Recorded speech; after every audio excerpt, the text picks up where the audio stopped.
What's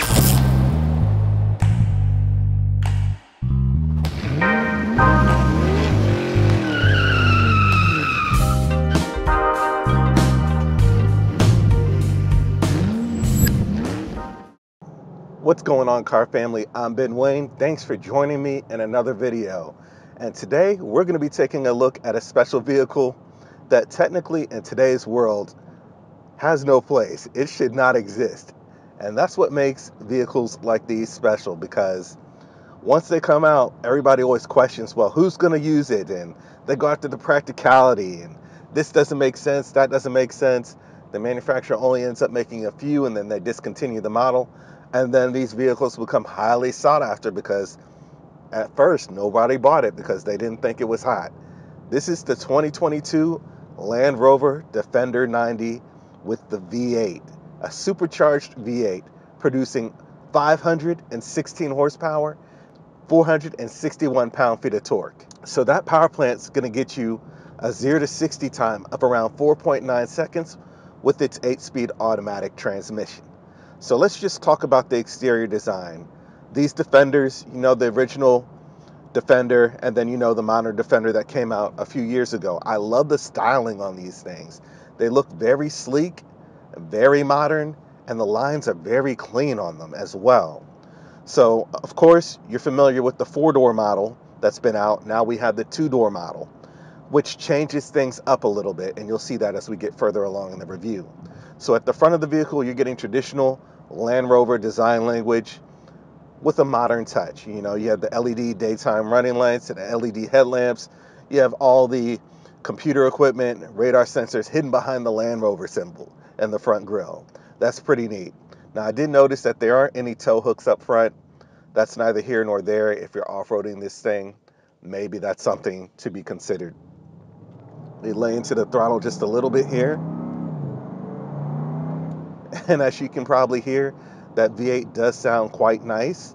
Not the nicest as it sounded in other applications due to modern regulations and particulate filters that kind of muffle that note, but it does sound good.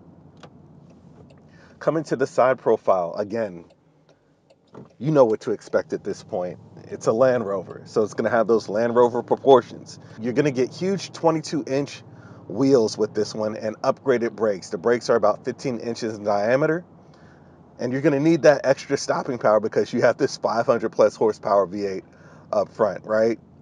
Now, of course, again, the lines are very clean. This is only a 2-door model, so you're going to get this front portion here and then a huge rear glass providing excellent visibility to occupants who might want to sit in the back. I also thought that was pretty cool. So since this is the V8 model, you're getting better control arms, beefed up anti-roll bars. You also have an air suspension system in this car as well, and that is able to adjust the vehicle's ride height as well as you would come to expect from a Land Rover vehicle. Coming towards the back, you have a huge tire on the back. That just makes this thing that much cooler. I've had a lot of people turn their heads just asking me, hey, what is this? There are people who still don't know much about cars or what a Land Rover is, but this thing is definitely attention grabbing. Now, since this is a 2-door vehicle, it's going to kill whatever storage capacity that you had in the 110 model or the 4-door model, right? So if you open up the rear, you'll notice there's little to no storage capacity back there with the second row up. You have to actually drop the second row to get usable storage capacity. So that comes into terms of the practicality that I mentioned earlier. Now, coming lower, you do have that exhaust system looking nice in the back. Sounds nice when you put your foot in the throttle as well. That doesn't sound too bad at all, does it? You also have LED tail lamps as you would expect as well. So overall, the design language of the Defender 90 is about the same as the 4-door models. It's just a 2-door model. But being that it's a 2-door, it's going to reduce the practicality, and that's going to change the market that is going to be going after this vehicle. I'm not going to lie.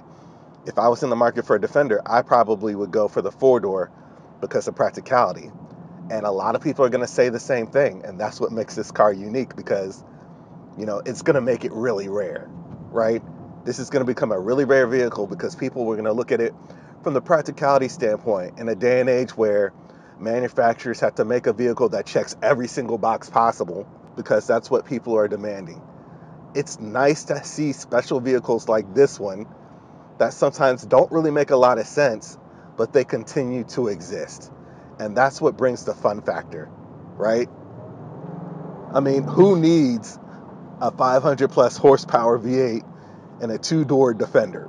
You know, no one needs it, but it's awesome that it exists, right? So once you take a look at the interior, you'll notice new for 2022, we have a revised infotainment screen. That's about 11.4 inches in size. You can see I have the wireless Apple CarPlay going for you there. Does offer the wireless Android Auto as well. Various menus as well. Now coming lower, you do have physical buttons for your air conditioning controls. What I thought was neat about them is that they double for various control settings, meaning that they're able to reduce the amount of buttons in the center console and not make it cluttered by giving certain controls and buttons two different functions. For example, I can use this rotator knob, I can use this knob here to control my ventilated and heated seats, as well as temperature control, right, for the climate control. So I like how they did that there. Now I can also use this button here to control what driving setting I'm in. So if I press this arrow over here, hopefully you can see this. If I arrow over, it brings up another menu between eco, grass, gravel, snow, different driving modes. I'll switch it back to comfort. So I think that's a pretty neat touch. Very thoughtful of keeping the center console very simple in design. Now, of course, I have an electronic gear selector, kind of a trigger style selector. Took me a little bit getting used to, but overall, I think that's nicely placed, easy to reach next to the engine start stop button as well. Now, coming lower, I do have two USB ports and a cigarette style charging outlet as well. And also, you'll notice on the passenger side on the dash, there's a USB port there and storage. So I like how they've integrated all the technology and needs into the cabin while keeping the classic Defender design. So plenty of storage, it looks rugged, but also adds a slight hint of luxury. Now, the steering wheel. The steering wheel is heated. It is covered in a micro suede material, so you really want to keep your hands clean while handling this vehicle. Or wear some gloves. That V8 just sounds so good. Now, of course, it does have the Defender branding, the black stitching, and then behind the steering wheel, we do have shift paddles here.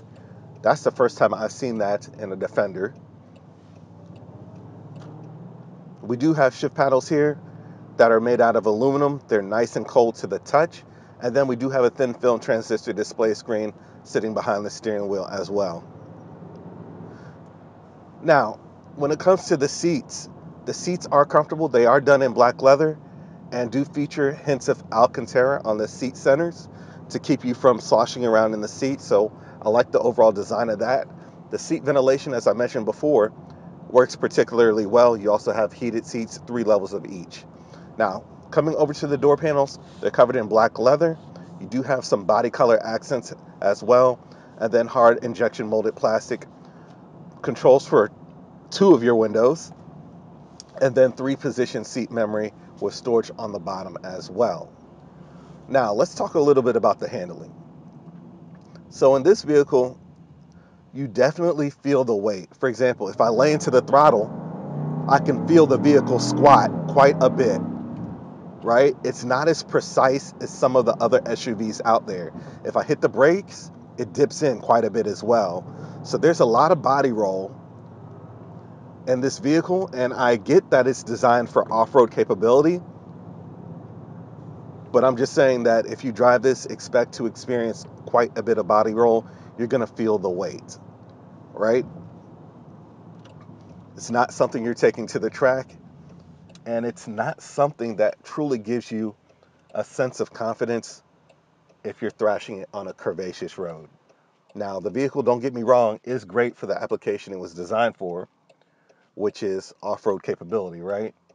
But with a 500 plus horsepower V8, when you're out on the street, it's only natural to want to lay into it a little bit. And I'm just saying, when you do that, just exercise caution, because it's not going to give you that sense of confidence that you would want due to the weight and the body roll that you will experience in this vehicle. But it does sound good. It does sound good. Coming towards the back, you do have those awesome safari windows that Land Rovers are known for, and you also have a huge sheet of glass in the back there. So visibility once you're sitting in the back is going to be amazing, right? From the exterior, you can see a huge single piece of glass on either side, and it translates very well to the interior because it gives you amazing visibility. So I do like that. Now, the rear bench seat, it is a little upright. It sits at almost 90 degrees, it feels like, but you do have decent legroom back there. And of course, since they used a lot of the carryover parts from the 4-door variant, you're going to get dual zone climate control and USB ports back there as well. I also noted that the cup holders are located on the floor, which is a little strange, but they found a way to make that work, right? Overall, this vehicle, like I said, is going to be something that in a few years, I really think people are going to be going after these things. Because right now, people will look at it and they'll be like, well, it won't make sense. It doesn't make sense to make this purchase. And it might not. But is this a fun vehicle? Absolutely. And if you look back, for example, the Dodge Viper, right? When those were out, you had to beg people to buy some of those. Because people were looking at it, oh, it's too raw, it's too unpractical. It's not something I can drive every day. And now, if you go on eBay and look at those prices, people are demanding a premium for those vehicles, because it's one of those vehicles that when it was out, nobody appreciated it. And now that it's gone, oh man, I wish they would make vehicles like this. And how come auto manufacturers don't do this? Well, Land Rover's doing it. I'm telling you, Land Rover's doing it right now. So if you want one of these, now would probably be the best time to get it, because history has shown us time and time again with different vehicles, when they're not appreciated and the manufacturer stops production, prices are going to go skyrocketing, and you're going to be paying a $50,000 to $60,000 premium to get a vehicle that you should have gotten when it was in production. So if you're thinking about this, go ahead and pull the trigger on it, and don't be sorry like a lot of people out there. Back to the exterior, you'll notice that the hood features these tread plates on the hood. I'm not sure what they were there for. It might just be design characteristics. The exterior color, the Defender 90 is only available in 3 different colors. So you're getting this, I think it's called Yulong White. Then you also have black and gray. Those are your selections. And that's about it, right? Now, the wheels do look good against this white paintwork. I'll give them that. So overall, the styling, I really love the styling of these Defenders. They look modern and they look clean. They don't look too fussy at all. And when I got a chance to review this, I was so excited, because I've always appreciated the way that these vehicles look. The handling might not be the best, but the sounds from the V8 more than make up for that. And I'm just glad that Land Rover actually went out their way to make a fun vehicle. It might not be practical, but it's fun. So that's my thoughts on this Land Rover Defender 90. Please let me know what you guys think about this one in the comment section. Asking price for this one is $104,000. So it's not cheap, but it is fun. Let me know what you guys think. Please remember to like, share, and subscribe to my YouTube channel. And until next time, I'm Ben Wayne, the automotive reviewer that YouTube deserves.